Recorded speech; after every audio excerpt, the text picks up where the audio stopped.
Hello guys, welcome to my channel T something, and in this video tutorial I will gonna show you how to get the Windows experience index on Windows 11.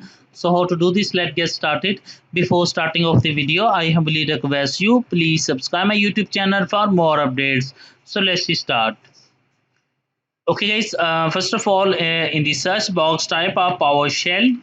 So open Windows PowerShell, right click, run as administrator.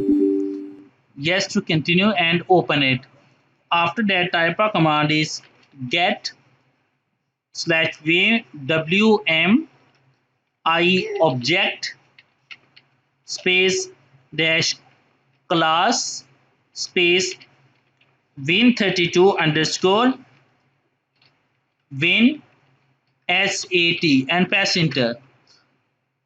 Now here is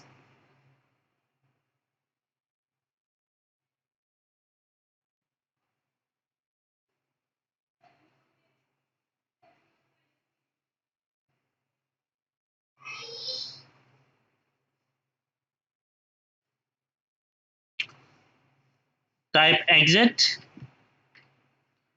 I hope this video is helpful for you. Thank you for watching and please subscribe my YouTube channel.